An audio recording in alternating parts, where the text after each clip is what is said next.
Minimum তো ষাঁড় গরুর লেদা হইতে হইব একটু শক্ত টাইপের। যদি গাই গরুর মতো যদি ষাঁড় গরুর লেদা দেয়, তো এই ষাঁড় কখনো মানে শরীর ফিট হবে না। আমি কচ্চা খাওয়াই, শুধু আমি গাভী গরুকে কচ্চা খাওয়াই, আমি ষাঁড় গরুকে আমি কচ্চা খাওয়াই না। তো হ্যাঁ দেখেন আমি কচ্চা কাটি, ঠিক আছে, আমি কচ্চা কাটি শুধু আমার গাভী গরু এবং দোয়াল প্রেগনেন্ট এগুলো আমি কচ্চা খাওয়াই। ষাঁড় গরুর আমি ঘাস এবং শুকনা খড় খাওয়াই।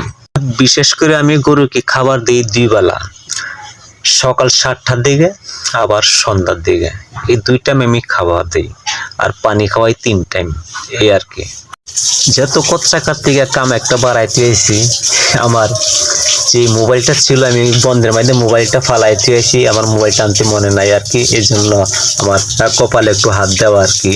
আর বিশেষ করে যাতায়াত রাস্তার পাশে গাছ লাগানোর পর একটা প্যারাশনি, যেমন আমি এই রাস্তার পাশে আমি গাছটা করেছি, আমি 2 দিন 3 দিন পর পর আমার পাতাটি কেটে দিতে হয়। 2-1 দিন পাতাগুলো আমি যদি না কাটি আমাকে কমপ্লেইন দেয়, এই পাতা তো দাঁড়ানো, চোখে গায়ে লাগতে পারে, মুখে গায়ে লাগতে পারে। হ্যাঁ কথাটা আবার সত্যি বলা, তো আমি 2-1 দিন পর পর কাটি। আর যেহেতু অনেক আমাকে বলে গাছটি উঁচু হয়েছে, কাটস না কেন, 2টা লাইন কেটে ফেল। তো আমি গাছটি আসলে আমি গাছ কাটি আমার মিনিমাম 6 থেকে 8 ফুট লম্বা হতে হবে, তখন আমি এই গাছটি গিয়ে কাটি।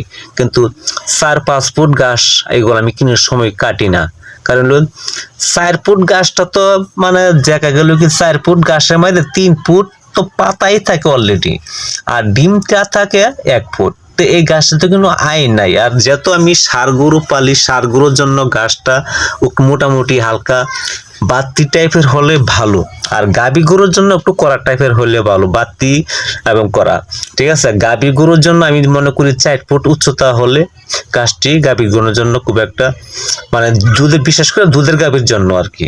আর ষাঁড় গরুর জন্য 7-8 ফুট লম্বা গাছটি হলে এই গাছটি মানে একটু পুষ্টিগুণ ভালো থাকে, এবং গাছটা একটু বাতি টাইপের না, ষাঁড় গরুটা খাইলে গরুর লেদাগুলো মানে একটু শক্ত হালুয়া টাইপের থাকে। কিন্তু মিনিমাম তো ষাঁড় গরুর লেদা হইতে হইব একটু শক্ত টাইপের। যদি গাই গরুর মতো যদি ষাঁড় গরুর লেদা দেয়, তো এই ষাঁড় কখনো মানে শরীর ফিট হবে না, এ আর কি। বিশেষ করে এই গাছটা যত বাড়তি হবে, যত মোটা হবে আমার জন্য ভালো। যত আমি গাছগুলো মিশিংয়ে কেটে খাওয়াই, যত খাওয়াই, গাছটা লম্বা হলে মোটা হলে আমার গাছে আয় দেয়, মানে গাছটা একটু গরুর পেটে মানে থাকেও বেশিক্ষণ। আর কড়া গাছটা তো দিয়ে গেলে খাইতে সহজ, হজম করতে সহজ বিষয়টা আমি মনে করি শুধু একমাত্র গাভী গরুর জন্যই ভালো। ষাঁড় গরুর গাছ যত শক্ত হবে, বাড়তি হবে, তত আমি